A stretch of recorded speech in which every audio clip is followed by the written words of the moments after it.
সাইয়েদনা মুসা আলাইহিস সালাম বলেন জান্নাতে একজন কসাই তোমার সাথে জান্নাতি হয়ে জান্নাতে যাবে। সাইয়েদনা মুসা আলাইহিস সালাম মনক্ষুণ্ণ হয়ে বললেন, আল্লাহ, কোন নবী যাবে না, ওলি যাবে না, আলেম যাবে না, ইমাম যাবে না, খতিব যাবে না, কেউ আমার সাথে যাবে না, কসাই নিয়ে কেন যাবে? আল্লাহ বললেন, যাও নিজ চোখেই দেখে আসো। সাইয়েদনা মুসা কসাইয়ের দোকানে গেলেন, কই কোন স্পেশাল তো কোনো আমল দেখা যায় না, খালি কসাই গোশত কাটে। বিকেল বেলায় গোশতের একটা টুকরা নিয়ে দোকান বন্ধ করে কসাই তার বাড়ির দিকে রওনা হয়ে যায়। সাইয়েদনা মুসা আলাইহিস সালাম ছদ্মবেশে পেছনে পেছনে রওনা হলেন। কসাই ঘরে ঢুকলো, মুসা আলাইহিস সালাম নক করলেন। কসাই দরজা খোলার পরে বলে, আমি একজন পথিক মুসাফির, আজ রাতে তোমার ঘরে থাকতে চাই, অনুমতি হবে কিনা? কসাই বলে, আহলান সাহলান, আসেন, পাশের ঘরে বসেন, ওই ঘরে আমার কাজ আছে, কাজ সেরে আপনার কাছে আসবো। পাশের ঘরে যে মাচা থেকে একটা বৃদ্ধা মহিলাকে নামালেন। নামানোর পরে মহিলাটাকে গোসল করালো, নিজ হাতে গরুর গোশত রান্না করে রুটি দিয়ে মহিলাটার মুখে তুলে দিল। মহিলাটাও খাওয়ার পরে দুই হাত তুলে চোখের পানি ছেড়ে ছেলেটার জন্য দোয়া করলো। পাশের রুম থেকে সাইয়েদনা মুসা আলাইহিস সালামের কর্ণকুহরে কানের মধ্যে ওই দোয়ার আওয়াজ পৌঁছে না। এবার মুসা আলাইহিস সালামের জন্য খাবার নিয়ে কসাই এসে বলে, মুসাফির, আপনার খাবার খান, রাত্রিবেলা ঘুমিয়ে যান, সকালবেলা আপনি আপনার পথে যাবেন, আমি যাব আমার দোকানে। সাইয়েদনা মুসা আলাইহিস সালাম বললেন, ও ভাই, খাবার পরে খাবে, একটু বসো বসো। পাশের রুমের মহিলাটাকে, তার সাথে তোমার সম্পর্ক কি? কসাই বলল, পাশের রুমের মহিলাটা তিনি আর কেউ নয়, আমার জনম দুঃখী মা। এই দুনিয়ায় মা ছাড়া আমার আর কেউ নাই, আমি ছাড়াও আমার মায়ের কেউ নাই। আল্লাহু আকবার। প্রতিদিন আমার মাকে আমি সেবা করি, যত্ন করি, গোশত রান্না করে নিজ হাতে খাওয়াই, নিজ হাতে গোসল করাই, মাও আমার জন্য দোয়া করে। সাইয়েদনা মুসা আলাইহিস সালাম বললেন, কি দোয়া করে তোমার মা তোমার জন্য? কসাই বলে, একটা দোয়া করে আমার মা, আমি জানি জীবনে ওই দোয়াটা কবুল হবে না। মুসা আলাইহিস সালাম বললেন, কি দোয়া আমার একটু বলো না। কসাই বলে, আমার মার প্রতিদিন একটা পাগলা দোয়া আছে। আমি খাওয়ানোর পর আমার মা চুলটা দুই হাতের মধ্যে পেতে চোখের পানি ছেড়ে আল্লাহরে ডেকে বলে, আল্লাহ, আল্লাহুম্মা জাআল ইবনি জালিসা মুসা ইয়াউমাল কিয়ামা। আমার ছেলে আমার এত খেদমত করেছে, আমার ছেলের প্রতি আমি এত খুশি রাজি, আমার ছেলের তুমি কি পুরস্কার দিবা শোনো শোনো। শুনেছি এই জামানার বনি ইসরাইলের সবচেয়ে বড় পয়গম্বর, তার নাম নাকি মুসা কালিমুল্লাহ। এত কিছু আমি বুঝি না, তোমার কাছে আমার একটাই ফরিয়াদ, একটাই চাওয়া, ওই মুসা নবী যখন জান্নাতে যাবে, আমার কসাই ছেলেরে তার বন্ধু বানিয়ে তুমি জান্নাতে ঢুকিয়ে দিও। লা ইলাহা ইল্লাল্লাহ মুহাম্মাদুর রাসূলুল্লাহ সাল্লাল্লাহু আলাইহি ওয়াসাল্লাম। তোমাদের কোনো সমস্যা আছে নাকি? মেয়েটা বলে, না, সমস্যা নেই, আমরা সুখে আছি, আমরা সব সময় আল্লাহর শুকরিয়া করি, কোনো ঝামেলা নাই। শুনতেছেন? মনোযোগ আছে তো? আমাদের কোনো ঝামেলা নাই। এবার মেয়েটা বলল, আপনি কে, পরিচয় দেন। সাইয়েদনা ইব্রাহিম বললেন, আমার পরিচয় দেয়া যাবে না। মেয়ে বলল, পরিচয় না দিলে আপনার সাথে কথা বলবো না। প্রচন্ড রোদের মধ্যে বাইরে দাঁড়িয়ে কেন, ভেতরে ঢুকেন, ঘরে আসেন। কে আপনি? এত দরদ পাখা মুরব্বী, আমাদের খোঁজ খবর নিতে তো কেউ আসে না, আপনি আমাদের ঘরে আসেন। সাইয়েদনা ইব্রাহিম বললেন, না না, ঘরে যাওয়ার সময় আমার নাই, আমার অনেক জরুরি কাজ আছে। মেয়েটা বলল, না ঢুকলে আমি রাগ করব, ঢুকতেই হবে, বসতেই হবে আমার ঘরে। জোর করে সাইয়েদনা ইব্রাহিম খলিলকে ঘরে নিলেন। তারা মেষ পালতেন, ছাগল পালতেন, নিজ হাতে ছাগলের দুধ দোহন করিয়ে দুধ খাওয়ালেন। তারা খেজুর খেতেন, খেজুর খাওয়ালেন, নিজ হাতে পিষে রুটি বানিয়ে খাওয়ালেন। সাইয়েদনা ইব্রাহিমও খুশি হয়ে চোখের পানি ছেড়ে মেয়েটার জন্য দোয়া করে দিলেন। আর মেয়েটারে বললেন, ইদা জাআ যাওজুকি মিনাল গাবা ফাকরাই আলাইহিস সালাম ওয়া মুরিহি আল্লাহ ইগাইয়িরা আতাবাতা বাবি। তোমার স্বামী যখন ফিরবে আমার পক্ষ থেকে সালাম দিও, আর বলবা ঘরের দরজার যেই নতুন চৌকাঠ জীবনেও যেন না পাল্টায়। আল্লাহু আকবার। সাইয়েদনা ইসমাঈল ফিরলেন। বিবি বলে, একজন মুরব্বী এসেছিল। মুরব্বী আসছে শুই না, ইসমাঈল দিছে 3 লাখ। কারণ আগের একটা তিক্ত অভিজ্ঞতা আছে না নাই? কেমন আচরণ করেছিস মা? বিবি বলে, চিন্তা করবেন না, অনেক আপ্যায়ন করেছি, ভালো আচরণ করেছি, অনেক মেহমানদারি করেছি। উনিও আমার মাথায় হাত বুলিয়ে দিয়ে চোখের পানি ছেড়ে দোয়া করেছেন, আর আপনারা সালাম দিয়ে বলেছেন ঘরের দরজার নতুন চৌকাঠ যেন না পাল্টান। এই কথাটা বলতে বলেছেন। বললেন, আমি নাকি বুঝবো না, আপনি নাকি বুঝবেন? এই কথাটা আপনাকে বলতে বলেছেন, ঘরের দরজার নতুন চৌকাঠ যেন জীবনেও না পাল্টান। এই কথা শুনে চিৎকার দিয়ে সাইয়েদনা ইসমাঈল বিবিকে জড়িয়ে ধরলেন, বললেন, ও বিবি, তুই তো গোল্ডেন এ প্লাস। সুবহানাল্লাহ করবেন না? Golden A plus. যে লোকটা এসেছিল তিনি আমার পিতা, মুসলিম জাতির পিতা ইব্রাহিম খলিল। আর যেই কথা বলে গিয়েছে এই কথাটার মানে হলো, এই যে তোর হাতটা আমি এই দুনিয়ায় ধরেছি, জান্নাতে ঢোকার আগ পর্যন্ত তোর হাত যেন আমি না ছেড়ে দেই, তোরে নিয়েই যেন আমি জান্নাতে ঢুকে যাই। কোন সুবহানাল্লাহ। এজন্য মা বাবার দোয়ার দরকার আছে না নাই? সাইয়েদনা মুসা আলাইহিস সালাম আল্লাহরে বললেন, ইয়া রাব মাইয়াকুনু জালিসি ফিল জান্নাহ, কে জান্নাতে আমার বন্ধু হবে বলেন।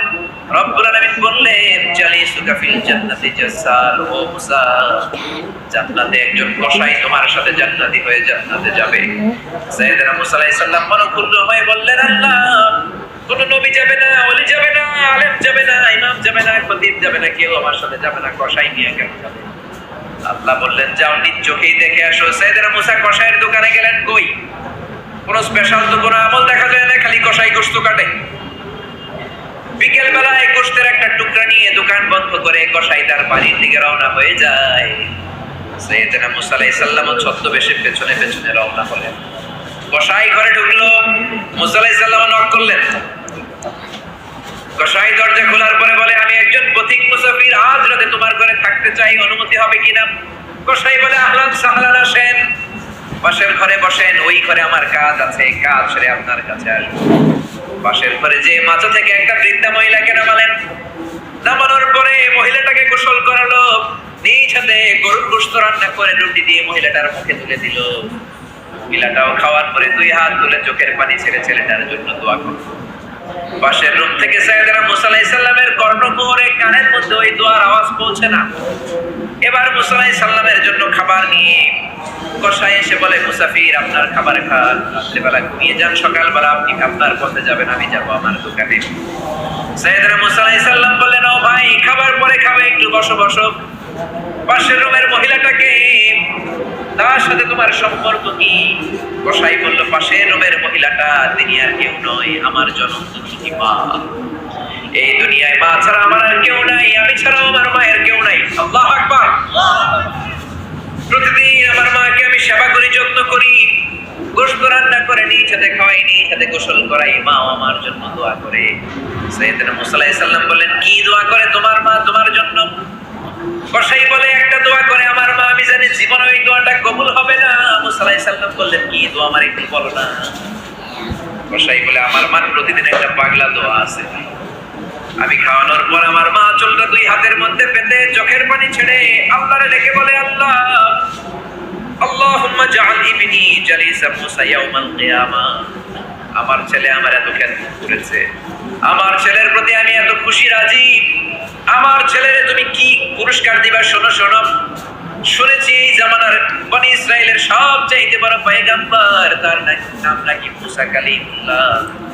এত কিছু আমি বুঝি না, তোমার কাছে আমার একটাই ফরিয়াদ, একটাই চাওয়া, ওই মুসা নবী যখন জান্নাতে যাবে, আমার কসাই ছেলেরে তার বন্ধু বানিয়ে তুমি জান্নাতে ঢুকিয়ে দিও।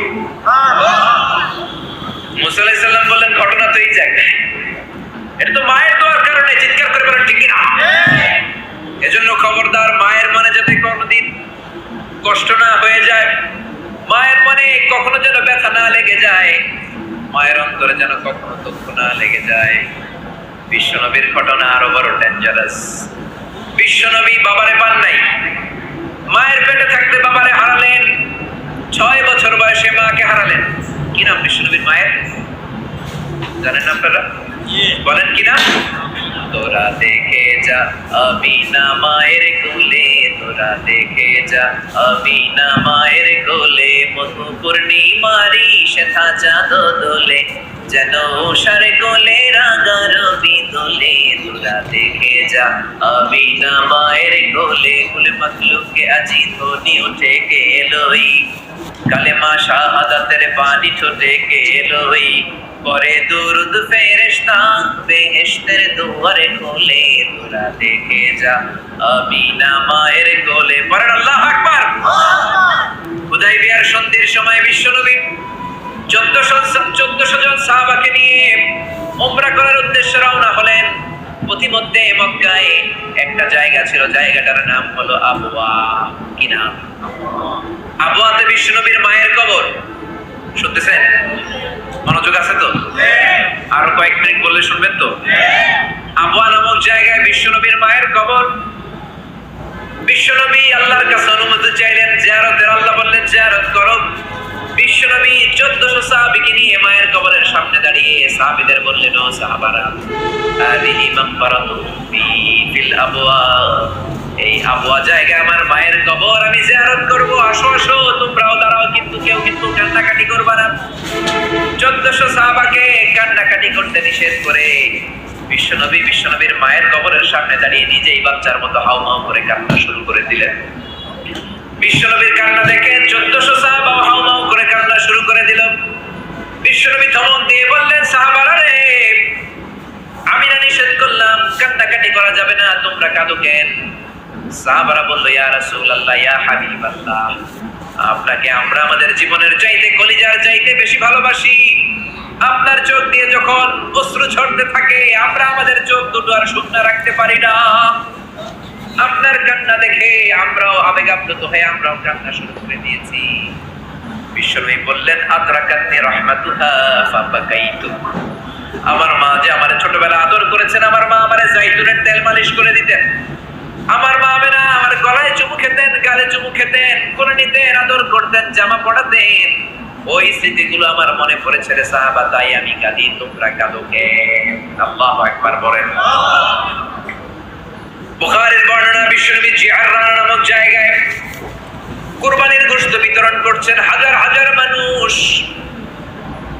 হঠাৎ ওই লাইন থেকে বিশ্বনবী একটা বৃদ্ধা মহিলাকে আলাদা করে নিলেন, নিজের গায়ের চাদরের মধ্যে বসতে দিলেন, বড় একটা গোশতের টুকরা দিলেন। ওই মহিলাটাও বিশ্বনবীর সাথে লম্বা সময় কথা বলল, বিশ্বনবীর মাথায় হাত বুলিয়ে দিল, বিশ্বনবীর জন্য দোয়া করে দিল। সাহাবারা বললেন, ইয়া রাসূলুল্লাহ, ইয়া হাবিবাল্লাহ, হাজার হাজার মানুষ, কাউকে তো আলাদা করলেন না, কাউকে নিজের চাদরে বসতে দিলেন না, কে এই বৃদ্ধা মহিলাটাকে? বিশ্বনবী বললেন, জন্মের আগেই বাবা হারিয়েছি, 6 বছর বয়সে আমার জনম দুঃখিনী মাকে হারিয়েছি, যেই মহিলাটারে আমার চাদরের মধ্যে বসতে দিলাম, এই মহিলাটা বনু সাদ গোত্রের এমন একটা মহিলা, যার বুকের দুধ খেয়ে আজকে আমি তরতাজা নবী মুহাম্মদ, আল্লাহু আকবার, ইনি হলেন আমার দুধ মা।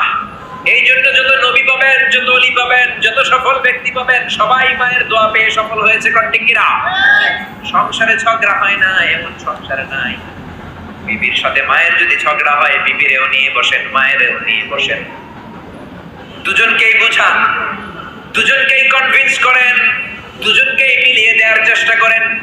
বিবি চলে গেলে বিবি আরেকটা পাওয়া যায়, আবারও বলছি, মা চলে গেলে মা পাওয়া যাবে নাকি? এজন্য কেউ যদি মায়ের সাথে বেয়াদবি করে থাকি, আজকে মাহফিলের পরেই মায়ের পা দুইটা ধরে মাপ চাবো। রাজি আছেন? রাজি আছেন তো?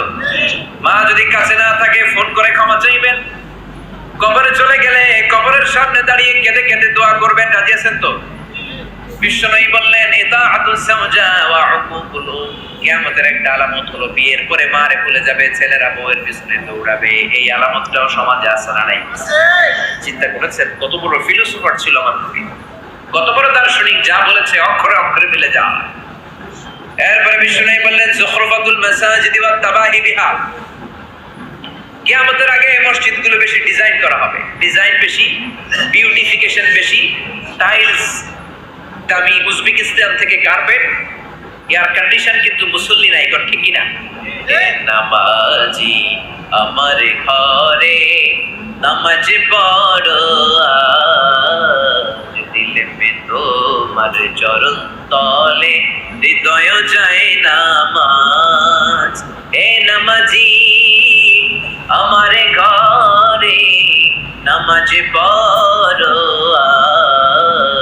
দিলে মে তোমার চরণ তলে হৃদয় যায় নামাজ। কাজী নজরুল লিখলেন, মসজিদ কেঁদে কেঁদে আল্লাহর দরবারে ফরিয়াদ জানায়, ও আল্লাহ, আমার মসজিদে কার্পেটের অভাব নাই, সুন্দর পরিবেশের অভাব নাই, কিন্তু আমার মসজিদে মুসল্লির অভাব। জোরে কোন ঠিক কিনা? এজন্য মসজিদ মুখী হতে হবে, মাজার মুখী হওয়া যাবে না। জোরে কোন ঠিক কিনা? মসজিদে অতিমাত্রায় ডেকোরেশন করা যাবে না, যতটুকু না হলেই না, গরম লাগে ফ্যান লাগা, চাটাই বিছিয়ে দেন, অসুন্দর লাগলে কার্পেট বিছিয়ে দেন, কিন্তু নানা ধরনের ক্যালিওগ্রাফি করা, ডিজাইন করা, স্ট্রাকচার করা, লাল নীল বাতি দেওয়া, এটা ঠিক না। জোরে কোন ঠিক কিনা? এখন এমন ডিজাইন করে মসজিদগুলোরে দূর থেকে দেখলে মনে হয় কমিউনিটি সেন্টার। বিশ্বনবীর মসজিদে নববীর ফ্লোর ছিল বালুর ফ্লোর, ছাদ ছিল খেজুর পাতার ছাউনি, বৃষ্টি হলে ঝরঝর বৃষ্টি ওই মাথার উপর পড়তো। ওই বৃষ্টি নিয়ে বিশ্বনবী নামাজের ইমামতি করতেন। জোহরের নামাজের ইমামতির সময় বৃষ্টি নাজিল হলো, নামাজ শেষ করলেন বিশ্বনবী, নামাজের উপরে সিজদা দিলেন, কাঁধার উপরে সিজদা দিলেন, সালাম ফিরিয়ে সাহাবীদের দিকে মুখ করে বসে দেখলেন প্রতিটা কাতারে বসে থাকা সাহাবীদের নাকের মধ্যে আর কপালের মধ্যে কাদার মাটি মিশে আছে। আল্লাহু আকবার। সাহাবারাও দেখলেন বিশ্বনবীর নাকের মধ্যে, মোবারক কপালের মধ্যে কাদার বালু মিশে আছে। এইরকম ছিল বিশ্বনবীর মসজিদে নববী। তাকওয়া দিয়ে ঠাসা, ঈমান দিয়ে ঠাসা, ইখলাস দিয়ে ঠাসা, মুসল্লি দিয়ে ঠাসা। এখন আমাদের মসজিদগুলোর ডিজাইন দিয়ে ঠাসা, কিন্তু ঈমান নাই, তাকওয়া নাই, মুসল্লিও নাই। কোন ঠিক কিনা? বিশেষ করে ফজরের নামাজের বেহাল দশা। মসজিদে গেলে দেখি মুসল্লি কম, প্রথম কাতারও ভরে না।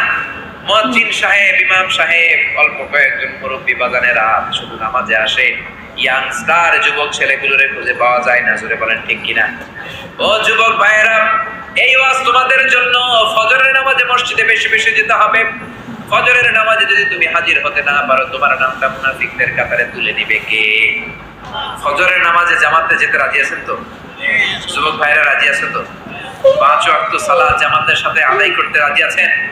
রাজি থাকলে দুহাত উঁচু করে আল্লাহর দেখা আওয়াজ করে বলেন, হে আল্লাহ। আরো জোরে চিৎকার দিয়ে পড়েন, হে আল্লাহ। আজকের মাহফিলে হাত তুলে আমরা ওয়াদা করলাম, আর কোনদিন নামাজ ছাড়ব না। 5 ওয়াক্ত সালাত জামাতের সাথে আদায় করব, তুমি তৌফিক দাও। আমিন। আর জোরে